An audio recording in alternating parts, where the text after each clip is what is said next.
Outras teriam ficado a ver navios. Porque se uma vida não foi predestinada para ser salva, se Deus não a incluiu no seu plano, não interessa o que ela vai fazer, ela não está incluída no plano. Se houvesse esse plano, graças a Deus não existe. Mas acontece que ao longo dos séculos, pessoas começaram vendo, como Agostinho, textos que pareciam dizer o que ele imaginava. Pareciam dizer, ainda que não dissessem, mas pareciam dizer. E é isso que nós estamos analisando, porque foram acontecendo essas coisas, esses conceitos foram nascendo e foram crescendo ao longo dos séculos. É a mesma coisa do conceito que nós estamos vendo aqui, o conceito da Trindade, o conceito do domingo, o conceito da salvação da gangorra. Isso foi nascendo ao longo dos séculos, as pessoas foram aceitando. Elas passivamente foram aceitando, por quê? Está escrito em algum canto alguma coisa parecida com isso, alguém vai e aceita. Aí o contexto imediato mostra o contrário. Mas ele não vai para lá. Ele não vai para lá. Eu estava meditando ainda há pouco, enquanto nós estávamos louvando ali, estava meditando sobre a coisa esquisita que é não estar na verdade. Não estar na verdade. Eu disse aqui outro dia, se por acaso existisse predestinação, nós estaríamos tranquilos. Por quê? Nós teríamos sido predestinados. Estamos todos aqui, invocamos o nome do Senhor. É porque teríamos sido predestinados. Se não existisse predestinação, mas existisse purgatório, nós passaríamos por ele. Por quê? Todos estamos aqui buscando a Deus. Iríamos passar lá alguns dias, talvez alguns meses, uma fornalha desgraçada, depois sairíamos. Se existisse o sono do Espírito, não teria problema. Nós passaríamos por ele e na ressurreição, exceto o sábado, a gente faz o resto. Não era possível que Deus fosse se importar com o sábado. Se por acaso nada disso existisse as reencarnações, estariam também numa boa. Por quê? Ora, estamos nessa encarnação agora, vivendo a vida mais ou menos aprumada. Não somos perfeitos, ninguém o é, mas estamos vivendo em torno de Deus, querendo as coisas do Senhor e louvando ao Senhor. Estaríamos numa boa. Acontece que nada disso existe. Nada disso é verdade. A verdade é outra. A verdade é que o mundo todo estava perdido. Todos pecaram e destituídos estão da glória de Deus. E Jesus veio para salvar os que nele confiassem e a ele invocassem. E nós o fizemos. Bem, se existem adventistas que o fizeram, muito bem. Se existem testemunhas de Jeová que o fizeram, muito bem. Se existem protestantes que o fizeram, muito bem. Se existem pentecostais que o fizeram, muito bem. Se existem católicos romanos que o fizeram, muito bem. Agora, se não o fizeram, muito mal. Aí a coisa pega. Aí, como se diz na gíria aí, o bicho pega. Pode crer no que quiser. Pode admitir o que quiser. Pode pensar o que quiser. Se não deu o passo certinho, ou seja, se não invocou o nome do Senhor Jesus, nada feito. Nada feito. É por isso que nós estamos analisando. Nós não estamos analisando por precisarmos disso. A igreja não precisa disso. Nós estamos analisando porque nós temos assuntos. E esse é um assunto que está por aí graçando miseravelmente. É um dos miseravelmente desonrando o caráter de Deus, enodoando o caráter de Deus e a obra perfeita do Senhor Jesus, que teria morrido por meia dúzia. Então nós vamos analisar, só rapidamente, para terminar essa questão, esse lado, algumas colocações aqui, ainda sobre a soberania, para depois entrarmos nos detalhes, mas vamos entrar hoje, irmão. Vamos entrar hoje nos detalhes. Nós vimos que nós representamos aqui, por uma circunferência, o poder de Deus, todo o poder de Deus, Deus com todo o seu poder, Deus na eternidade passada. Aí, de repente, ele vai e gera o Verbo. Ele vai e gera o Verbo eterno. Então ele dividiu com ele seu poder. Ele dividiu com ele seu poder. Deus dividiu com o Verbo eterno seu poder. Então, o bolo, vamos chamar de bolo para ficar mais fácil, o bolo do seu poder já não ficou mais todinho com ele, porque só havia uma fonte de poder. Eu vou mostrar aos irmãos daqui a pouco, dizendo isso aqui. Só existia uma fonte de poder em todo o universo, Deus, o Criador, a causa sem causa. Muito bem. Aí ele gera o Verbo, uma palavra diz. No princípio era o Verbo, e o Verbo estava com Deus, e o Verbo era Deus. Então ele foi gerado sendo Deus também. Deus Pai, Deus Filho.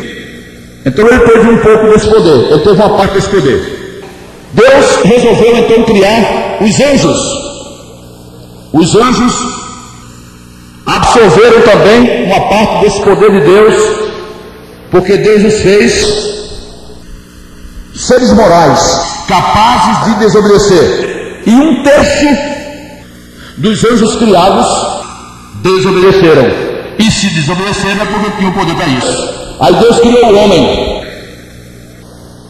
como ser moral também. E o homem foi agraciado com poder.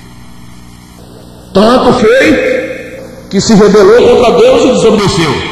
Então, do poder de Deus, a maior parte continua com ele. A maior parte continua com ele. Mas uma parte ele teve que dividir com os seres morais, os quais ele dotou com esse poder. O poder de Jesus, Deus voltou a ter. Por quê? Porque ele disse: eu e o Pai somos um. Eu e o Pai somos um. Ou seja, Jesus submete-se e sempre se submeteu à vontade do Pai, de tal sorte que não existem duas vontades entre eles dois. Existe sempre a vontade do maior. E Jesus disse: o Pai é maior que eu. Então Jesus submeteu a parte do poder que lhe coube quando ele foi gerado ao próprio Pai, de tal sorte que o poder dado a Jesus, ao Verbo, voltou para o domínio de Deus, mas não o poder dado aos anjos. Por quê? Porque os demônios não se submetem a Deus. Satanás e sua gangue não se submetem a Deus.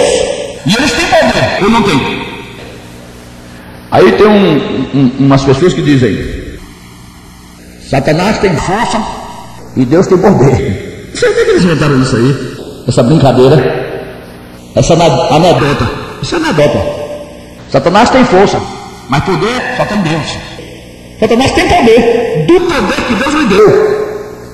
Do poder que Deus lhe deu. Ele detém esse poder. Agora mesmo, ele vai levantar o filho dele, daqui a, não sabe quantos meses ainda, né? Só quando a igreja for arrebatada, o filho dele vai se levantar e vai casar e batizar aqui. Vai pintar e bordar nesse mundo. Vai iludir. Protestante, católico, testemunho de Jeová, adventista, tudo vai iludir. Vai botar tudo num bolo só, fazer e acontecer. Só não vai iludir o remido, não o resto, ele vai iludir tudo. Por quê? Ele tem poder para isso. Ele tem poder para isso. E os homens estão aí e vão entregar o seu poder ao inimigo, não a Deus. E não a Deus. Eu queria ver rapidamente com os irmãos, 1 Coríntios, primeira carta aos Coríntios,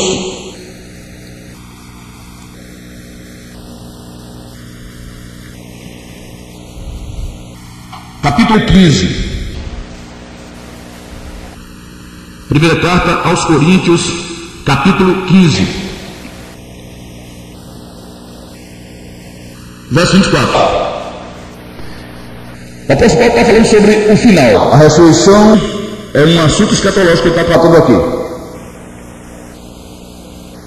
A partir do versículo 23, para a gente ter uma amplidão maior, uma amplitude maior do texto. Ele diz o seguinte: falando sobre a ressurreição, disse Paulo: mas cada um por sua ordem, Cristo as primícias, depois os que são de Cristo na sua vinda.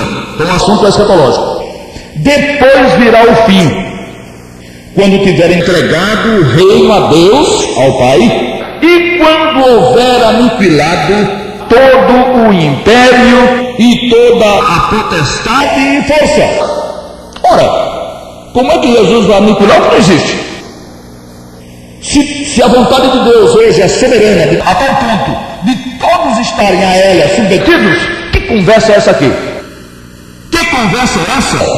Quando o apóstolo diz que o reino vai ser estabelecido quando houver Jesus aniquilado todo o império e toda a força e potestade. Se vão ser aniquilados, é porque ainda não foram. Porque convém que reine até que haja posto a todos os inimigos debaixo de seus pés. Até que haja posto. Então ainda não os pôs. Ora, o último inimigo que há de ser aniquilado é a morte. Ainda não foi. Porque todas as coisas sujeitou debaixo de seus pés. Mas quando diz que todas as coisas lhe estão sujeitas, claro está que se excetua aquele que sujeitou todas as coisas, foi Deus. Veja só.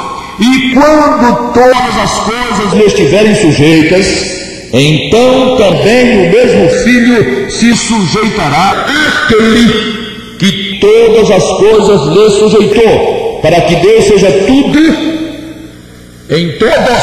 Então ele não é. Deus, diz a Bíblia, não é tudo em todos, como o pessoal da briguinha aí quer fazer crer. Alguns textos parecem dizer isso, parecem. Mas aí é preciso ter competência para analisar o texto e ver que ele apenas parece. É muito fácil confundir uma coisa que parece, né? Antigamente tinha um remédio chamado Denorex. Era Denorex, né? Não era? E é? Sei lá, era um negócio que parecia, né? Era um negócio que parecia, mas só parecia. Não é? Aí sim. Parece. Pronto, é isso mesmo. Obrigado. Parecia remédio, mas não era remédio. Era o troço lá. Não shampoo, né? Era o troço lá do shampoo. Quer dizer, uma coisa que apenas pareça, não tem a realidade da coisa. Ela apenas parece. Alguns textos parecem existir predestinação, parece que nós vamos analisar aqui todos eles. Nós vamos analisar todos os textos que são os queridinhos dele lá, inclusive segundo as Tessalonicenses 2 e 13. Segundo as Tessalonicenses 2 e 13, é o texto que eles mais amam. O texto não diz nada. Pelo contrário, diz que não existe. Mas eles amam demais, sem a devida competência para tirarem do texto aquilo que realmente o texto significa, o texto afirma. Então veja só, o Filho se sujeitará àquele que todas as coisas lhe sujeitou, para que Deus seja tudo em todos. Deus não é ainda tudo em todos, porque existem principados, diz Paulo no versículo 24, existem principados, existe potestade e existe forças. Aliás, existe império, potestade e força. E em outros lugares Paulo fala em principados, poderes, príncipe das trevas e etc, etc, etc. Então não é verdade, mas essa coisa de Deus é absoluto. Ele faz o que ele quiser, na hora que ele quiser. Isso não é verdade. Algumas vidas fazem esse esforço todo porque elas querem defender. É como se elas tivessem. Aqui eu tenho alguns livros, inclusive um cidadão aqui, desse aqui. Deus é soberano, que esse camarada diz aqui na brincadeira. Mas ele faz cada rodeio para defender a autoridade. Não, eu não posso dizer que Deus não é soberano, porque senão eu não posso reconhecê-lo como Deus. Eu tenho que admitir que ele é soberano. Então, para admitir que ele é soberano, aí sai passando por cima de tudo quanto é evidência contrária. Tudo quanto é de evidência contrária. Clara, lúcida, insofismável. Mas a teimosia do sujeito que achou que Deus tem que ser absoluto de todo jeito, em sua soberania, teima. E aí os textos são atropelados, como nós vamos ver, né, na sequência. Nós iremos ver na sequência. Daniel capítulo 7. Profeta Daniel capítulo 7.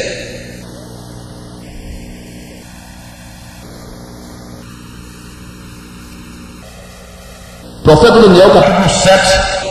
Um texto também escatológico, profético, escatológico, versículo 13.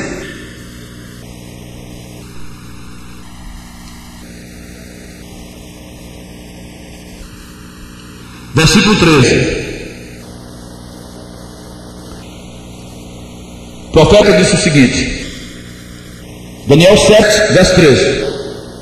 Eu estava olhando nas minhas visões da noite, e eis que vinha nas nuvens do céu como o Filho do Homem, é a vinda gloriosa do Senhor Jesus. E dirigiam-se ao ancião de dias e o fizeram chegar até ele. E foi-lhe dado o domínio e a honra e o reino para todos os povos, nações e línguas, aliás, para que todos os povos, nações e línguas o servissem.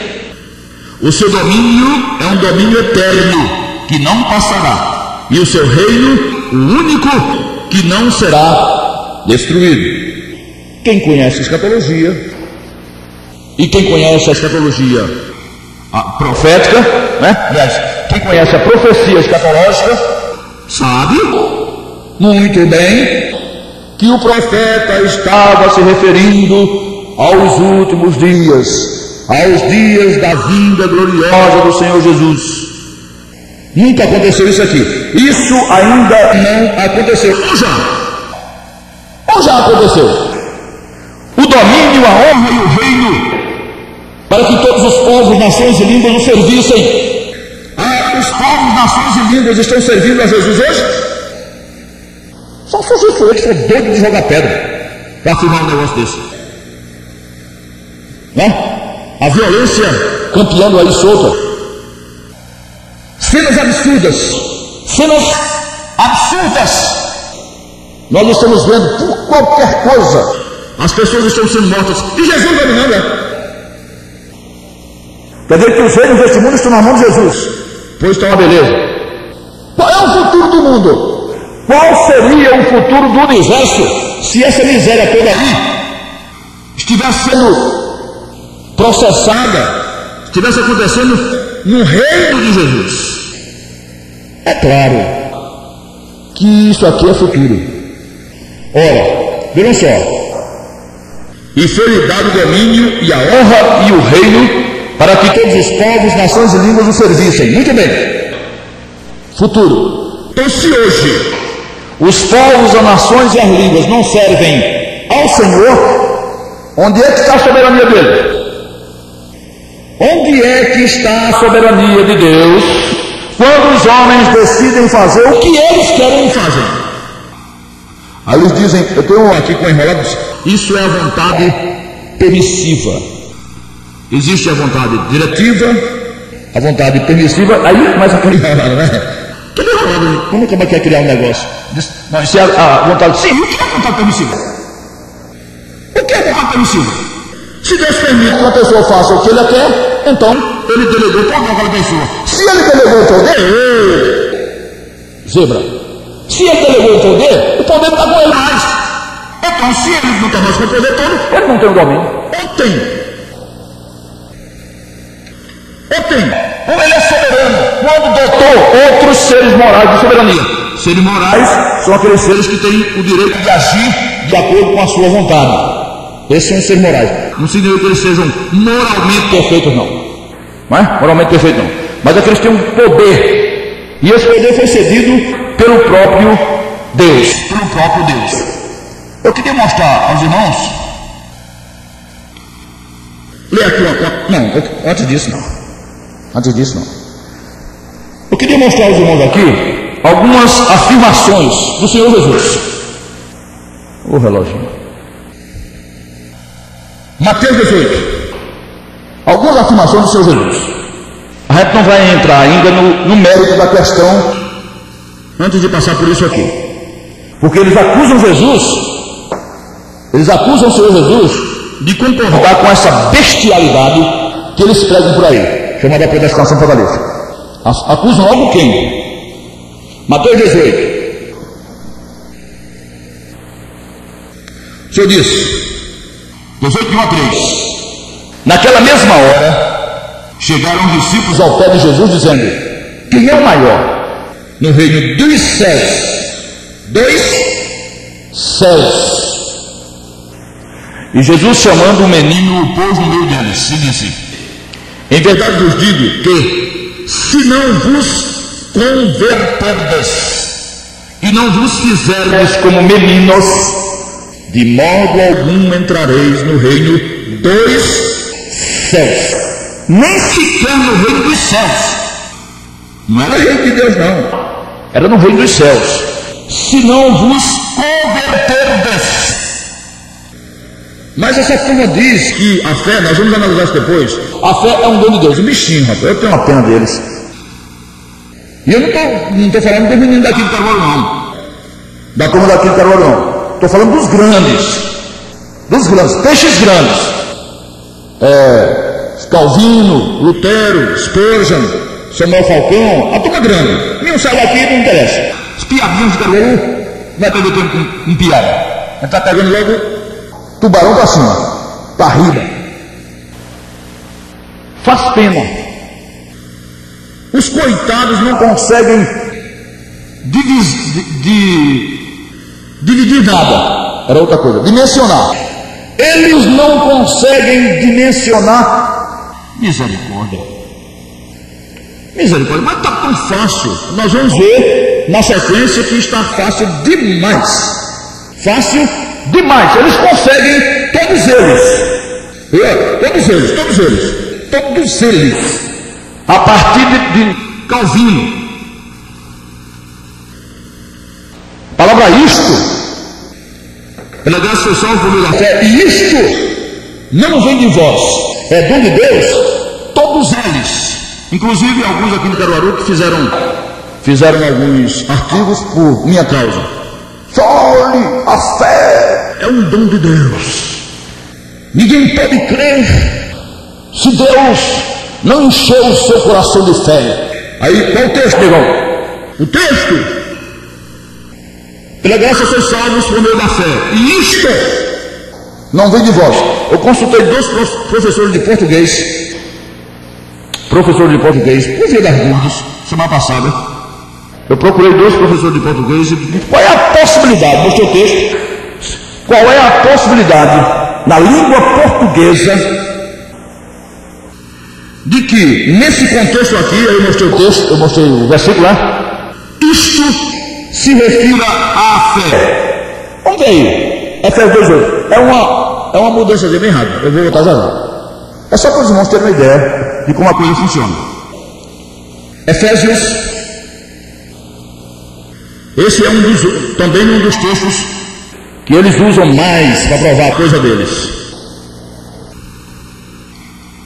Efésios 2:8.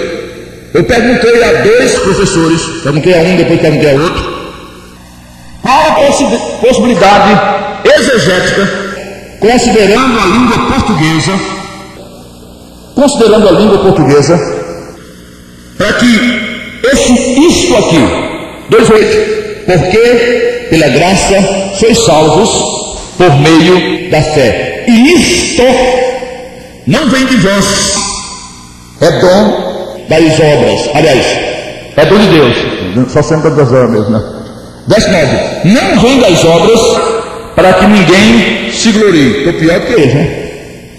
Estou mais enrolado do que eles. Não vem das obras para que ninguém se glorie, né? E isto não vem de vós, é dom de Deus. Porque pela graça sois salvos por meio da fé. E isto não vem de vós, é dom de Deus. Eu perguntei, esse isto aí, qual a possibilidade que existe na gramática portuguesa de se referir à fé? E os dois disseram, nenhuma. Não existe a menor possibilidade, a menor. Eu digo, não, mas vamos tentar. Vamos sentar. Não tem jeito não. Se você mudar a frase, aí fica. Eu estou com ela mudada, está em casa. A gente vai analisar depois, não? Vamos analisar hoje não. Se você mudar a frase, o conceito, a ideia, aí é que a coisa não cola mesmo. Isso é o ser salvo pela graça e não a fé. Pois todos eles, Spurgeon, Samuel Falcão, todos eles dizem que isto é a fé. Agora, por que também? Porque Judas diz que nós devemos lutar pela fé uma vez dada aos santos. Não é? Judas diz que nós, remidos, devemos lutar pela fé uma vez dada a nós, santos, e não a perdidos para serem santos. Não existe nenhum tipo de fé dada a perdido para que ele se torne santo. Existe a fé dada aos santos para que eles se aperfeiçoem, para que eles cresçam na graça e no conhecimento. Tal perdido é o dom gratuito da vida eterna que ele vai receber quando invocar o nome de Jesus por ter confiado. Aí Paulo diz: a fé vem pelo ouvir, e o ouvir a palavra de Cristo. E por quê? A fé vem pelo ouvir ou por Deus? A fé vem pelo ouvir ou é dom? Se a fé fosse dom, não precisaria ninguém ouvir nada. Ela seria um dom canalizado, como é a graça. Como é a graça? O que é que se faz para receber a graça? Alguém fez alguma coisa aqui para receber a graça? Salvador? Quem fez? Me diga que eu quero saber. O que foi? Todos nós recebemos a graça de graça, ora. E a fé? A fé nós exercemos. Mas a palavra diz que a fé tem que ser pelo ouvir. Primeiro você ouve, nós já analisamos isso aqui, se conscientiza daquilo que ouve, aí então emprega sua força moral no sentido de decisiva. Você que decide se quer ou não. E nós vamos ver isso aqui também posteriormente. Então, capítulo 18, a gente já viu, né? A gente já viu o Senhor Jesus dizendo: se não vos converter-lhes, não entrareis nem sequer no reino dos céus. Agora João, capítulo 5. João, capítulo 5. Irmãos, nós não temos nada contra esse pessoal que prega essa arenga por aí, porque ele não pode nos afetar em nada, não é? Mas acontece que vidas estão perturbadas por isso. Vidas têm me procurado por causa disso. Mas você está perturbado por quê? Se por acaso não existisse essa arenga e você tivesse sido predestinado, estava tudo bem. Se não tivesse, você faria o quê? Se você não tivesse caído nas graças de Deus desde antes da fundação do mundo, o que ele dizia se fazer agora? Agora, engraçado é o que eles dizem aqui. Olhe, eles dizem cada coisa engraçada, mas nós vamos ver depois. Não dá para ver tudo hoje. Se desse para ver, era bonito. É de você morrer de rir. Eles mesmos pregam a arenga deles, depois invertem tudo. Menino, bota o juízo na cabeça. Sustenta o que vocês estão dizendo. Não estão dizendo uma coisa? Estão sempre na mesma direção, meu. Vai endoidar. Sujeito aí para lá, de repente ele dá meia volta e decide de uma vez por todas, para que as pessoas saibam o que é que está crendo, que até agora a gente vai ver isso depois, posteriormente. João capítulo 5, verso 39. O Senhor Jesus disse: examinais. Engraçado, irmão. Eu estou aqui com esse livro aqui de Samuel Falcão. Vou ver se eu encontro aqui agora para os irmãos mostrar para os irmãos. Samuel Falcão é uma das potências desse troço. Está bem ruim aqui de achar agora.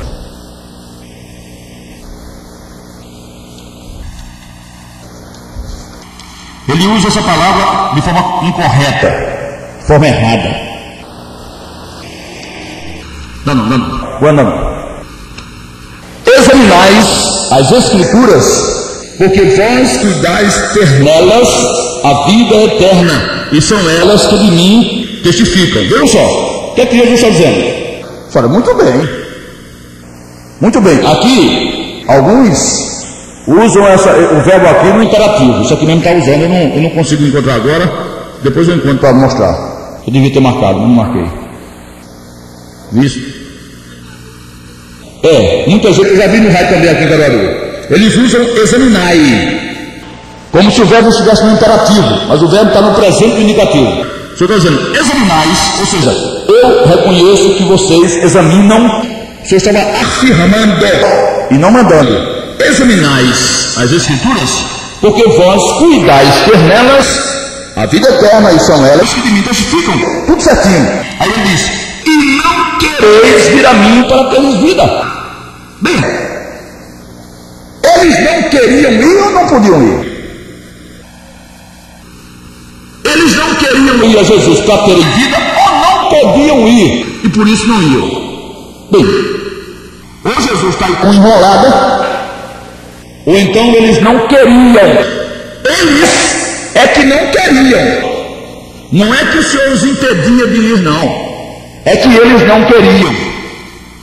O Senhor está reclamando deles agora. Só olha, vocês estão examinando as Escrituras e vocês acham que nelas vocês vão encontrar a vida eterna, e são elas de fato que de mim testificam. No entanto, vocês não querem vir a mim para terem vida. Eles é que não queriam, né? Eles é que não queriam isso. E já no verso 28, nesse mesmo capítulo, um pouquinho antes, verso 28, o Senhor diz: não vos maravilheis disto, porque vem a hora em que todos os que estão nos sepulcros ouvirão a sua voz, e os que fizeram o bem sairão para a ressurreição da vida, e os que fizeram o mal para a ressurreição da condenação. E os predestinados? E os predestinados? Porque aqui no juízo iriam uns para a vida, outros para a condenação, de acordo com o que tivessem feito. Aqui não havia graça ainda, né? Que foi antes da cruz, não havia graça ainda. Então a posição dos homens era essa. A posição dos homens era essa. Uns, de um lado, iriam para a vida se tivessem feito o bem. O que fizeram o bem, os que fizeram o bem sairão para a ressurreição da vida. E os que fizeram o mal, para a ressurreição da condenação. Muito bem. Mas os que foram escolhidos por Deus para serem salvos, em qual ressurreição ressuscitariam? Em nenhuma, que ele nunca escolheu ninguém. O plano era esse. Se não houvesse a cruz de Jesus, estava todo mundo nessa situaçãozinha, ressuscitando para a vida ninguém, porque ninguém tinha feito o bem, e todo mundo ressuscitando para a perdição. Ia ser assim. Ia ser desse jeito. Todos ressuscitariam para a perdição. Por quê? Porque a porta da lei era estreita e o caminho apertado, e ninguém conseguiu transitar por ele e entrar por ela. Está todo mundo fora. Todos pecaram e destituídos estão da glória de Deus. Mas e os predestinados? Por que não há um terceiro grupo aqui? Os que fizeram bem ressuscitarão para a vida, os que fizeram mal para a perdição, e os predestinados para a glória. Não existe, né? Quer dizer, Jesus diz que não existe. No capítulo 7 de João, capítulo 7, logo depois aí, o verso 17, diz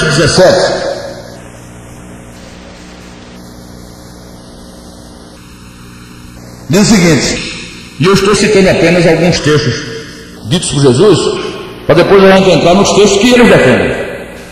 7,17.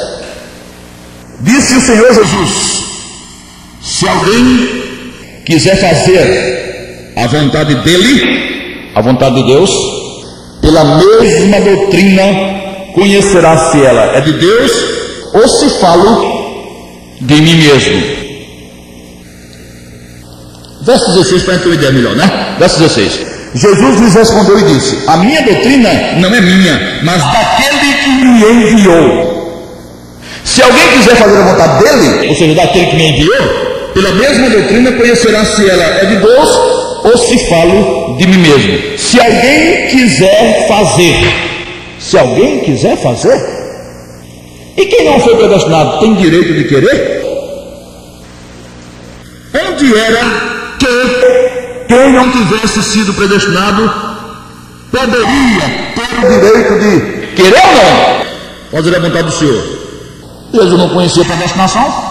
Isso foi criado uns 400 anos depois da morte dele. Ele não conhecia. Ele não conhecia, Paulo não conhecia, Pedro não conhecia, João não conhecia. Na Bíblia ninguém conhecia. esse troço, esse monstrinho. Isso veio aparecer depois. Aí o Senhor diz isso. Se alguém quiser, se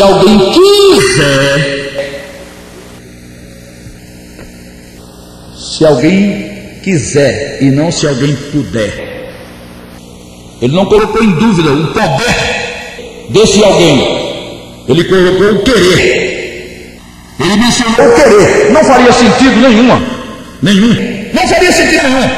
Você dizer a uma pessoa, vamos como é que está agora, uma solitária, né? Estava lá na solitária, Deus por Deus é uma solitária, né? Vai ter que ficar em pé, feito girafa. Dorme em pé, feito girafa. Aí o chefe agora diz, se você quiser pode sair. Mas como? Tem 3 portas, cada um com cada modo que o outro. A parede tem bem 1 metro de largura. Como é? Se você quiser, pode sair. Mas tá bonzinho. Se alguém quiser, querer com o Senhor. Você não tem vontade? Se todo o poder está na mão de Deus. Se eu sou um vagalume, um objeto aí, um ser errante, sem força nenhuma de decisão, como é que eu vou querer? Querer o quê? Mas Jesus disse, se alguém quiser fazer a vontade dele, aí vai saber que a doutrina que eu digo é dele e não minha. Não é? Quer dizer, no conceito do Senhor não existia essa praga chamada de predestinação fatalista que tem desonrado. E a turma que prega e crê nisso aí vai passar maus momentos lá em cima no Bema. Vai passar maus momentos, mas vai mesmo. Bem, esse livro aqui, Deus é Soberano. Deus é Soberano. Na página 63, ele diz o seguinte. Vamos ver se a gente dá tempo para a gente dar uma empurradinha aqui. Ele cita João, capítulo 6, versos 37. Capítulo 6, versos 37 e 39. E ele diz aqui o seguinte. Aliás, não é que ele diga aqui. É que essa turma todinha, sabe, irmão? Eles usam os textos. Ó, esse cidadão aqui, que é americano, Deus é Soberano, sei lá, punk, usa o pastor, que é aqui de Caruaru, pastor Edgar Leitão, fez um artigo sobre fomos predestinados, também usa, está aqui.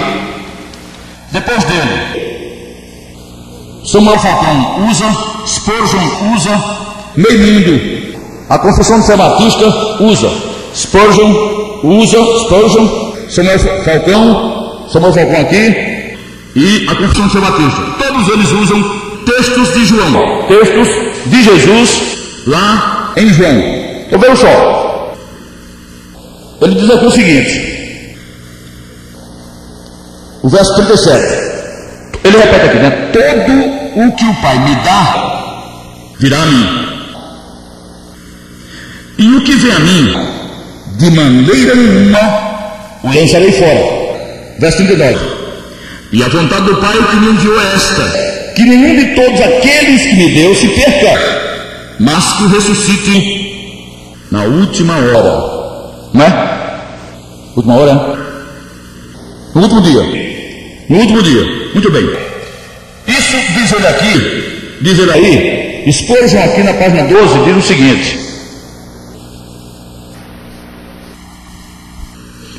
Abram suas Bíblias no texto de João 15,16. Não, agora não. João também. E ali vocês observarão que os Cristo escolheu o seu povo, pois ele mesmo declara, não fosse vós, tal. Confissão de fé, página 27. Ele usa João 6, 44, 45, 45, 65, João 4, 22, João 17, 3, etc. Quero mostrar que todos eles usam, mas nós vamos ver posteriormente. Vai ver uma coisa, irmãos, olha. Tudo o que o Pai me dá, virá a mim. E o que vem a mim, de maneira nenhuma o lançarei fora. Porque eu desci do céu, verso 38, eu desci do céu não para fazer a minha vontade, mas a vontade daquele que me enviou. Deus, o Pai, enviou Deus o Filho. E a vontade do Pai que me enviou é esta: que nenhum de todos aqueles que me deu se perca, mas que o ressuscite no último dia. Porquanto a vontade daquele que me enviou é esta: que todo aquele que vê o Filho e crê nele tenha vida eterna, e eu o ressuscitarei no último dia. Agora a pergunta é a seguinte: quem foi que aqui viu a Jesus? Aqui alguém teve o privilégio de ver a Jesus? Que pena, né? E como é que nós cremos? Como é que nós chegamos a crer? Porque ver aqui não significa crer. O que era que Jesus estava dizendo e a quem ele estava dizendo? Ele estava dizendo aos judeus com quem falava e a quem se referia. E a quem se referia? É o que esses meninos não sabem. Eles não sabem fazer o contexto. Eles não sabem fazer o contexto. Quando Jesus disse: Pai, de todos os que me destes, só um se perdeu, o filho da perdição. Ele estava se referindo a quem? Aqueles que o Senhor tinha lhe dado como apóstolos, como discípulos lá do povo de Israel. Quem foi que acompanhou Jesus de fora de Israel pelo amor dos meus filhinhos? Quem foi que acompanhou Jesus durante os seus 3 anos e meio aqui na terra? Quem? De fora de Israel. Tinha algum egípcio? Tinha algum brasileiro? Tinha algum canadense? Tinha alguém de fora de Israel? Não tinha. Não tinha.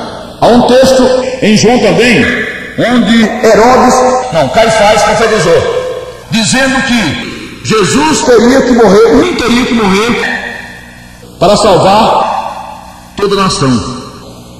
Toda a nação. Que nação? A nação de Israel. Veja só. E ele diz aqui, no finalzinho, ele diz uma coisa interessante aqui: antes da fundação do mundo, o Pai predestinou um povo para ser moldado segundo a imagem do seu Filho. E a morte e a ressurreição do Senhor Jesus se processaram a fim de cumprir-se o divino propósito. Pronto. Está certo? Não está certo isso aqui? Está certo. Nós não somos predestinados. Nós remidos, depois de ouvindo a mensagem da cruz, como diz o texto, a fé vem pelo ouvir, ide por todo mundo e pregai o evangelho a toda criatura, e assim está escrito. Está escrito também: o Espírito convencerá o mundo do pecado, da justiça e do juízo. E Paulo diz ao carcereiro: crê no Senhor Jesus, crê no Senhor Jesus, e serás salvo tu e tua casa. E depois ele disse: se com a tua boca confessares o Senhor Jesus e em teu coração creres que Deus o ressuscitou dos mortos, serás salvo. Tudo na Bíblia leva para a fé do próprio indivíduo. Não existe uma coisa como dom, ou como fé salvadora como dom. Não existe isso. Então, todas as vezes que a palavra se refere a essa coisa, nós vamos ver isso também no capítulo, só rapidinho para aqui, dá uma olhadinha, que ele cita aqui, capítulo 17 de João. Veja que interessante, capítulo 17 de João.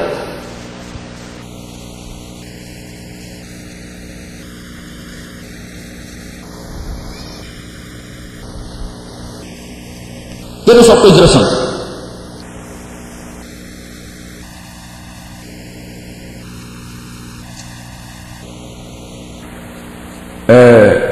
Verso 11: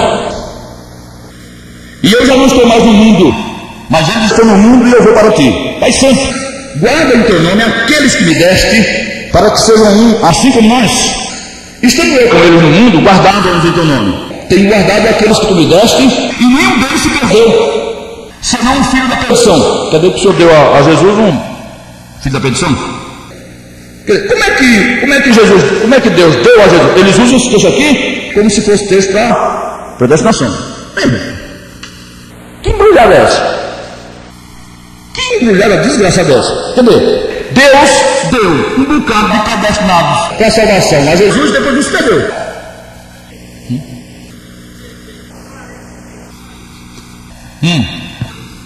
João de 4 para frente eu vasculhei tudo.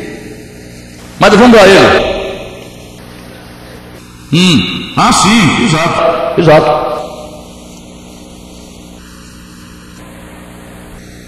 É um dos textos citados, inclusive pela Confissão de Fé Batista. É um dos textos citados pela Confissão de Fé Batista. Diz o seguinte: não me escolhestes vós a mim, mas eu vos escolhi a vós e vos nomeei para que vades e deis fruto, e o vosso fruto permaneça, a fim de que tudo quanto em meu nome pedis ao Pai, Ele vos conceda. Mas o verso 11 desse mesmo capítulo é o seguinte: tenho-vos dito isto, para que o meu gozo permaneça em vós e o vosso gozo seja completo. O meu mandamento é este: que vos ameis uns aos outros, assim como eu vos amei. O verso 14: vós sereis meus amigos se fizerdes o que eu vos mando. Agora, irmãos, vejam só. Onde é que no Novo Testamento nós somos chamados de amigos de Jesus? No Novo Testamento, depois da cruz. Onde é que nós somos chamados de amigos de Jesus? Qual é o versículo? Não existe. A partir da cruz, nós somos irmãos de Jesus. Né? A partir da cruz, quando o sangue de Jesus foi derramado, os remidos foram feitos irmãos e, por consequência, servos. Alguém que serve é servo, mesmo que seja irmão, pode ser pai. Pode ser pai. Se o sujeito trabalhar na faca do filho, ele é servo. Isso aí não tem problema.